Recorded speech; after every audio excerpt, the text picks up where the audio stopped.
I assume you have a commentary here? Yeah. I'm going to talk a little Indians, too. I know the Indians are your department, but I No, I'm just here. I hope you'll let me talk about them for at least Do it. a little while.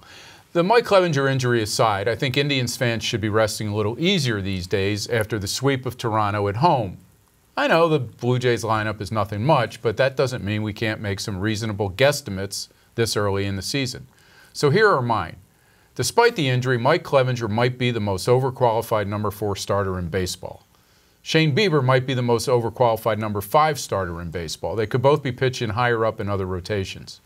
Winning games any way possible while waiting to add Frankie Lindor, Jason Kipnis, Carlos Gonzalez, and now Clevenger, when he gets ready to come back, is really important, and the Indians are doing a nice job of it.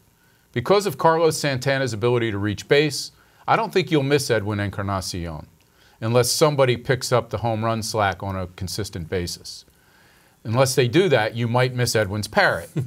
All in all, though, a good start by a team I think will still win the division comfortably. All right, so you got this team with phenomenal pitching, and you have the fans who apparently winning a game 6-3 is not good enough. You have to pummel them 12-2, right? Well, can we just set the record straight here?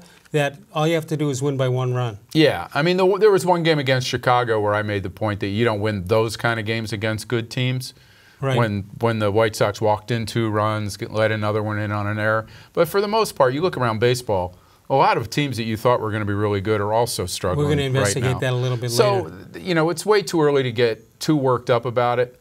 I think you have to like what you see so far out of these guys. And we know from 2016, Les, when they were counted out by a lot of people, that sort of forged something inside that clubhouse. And this could happen again if guys like Jim Bowden or Bowden? Bowden.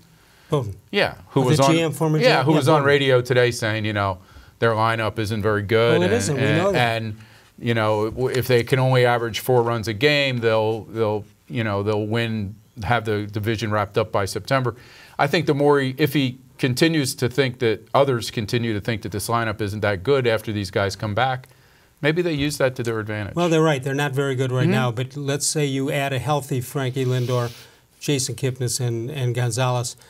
That becomes a pretty formidable if you believe lineup. That Kipnis can be a guy that was an all-star here a couple times in his career. But it's Lindor and you believe that's the key on that. Lindor is definitely the key.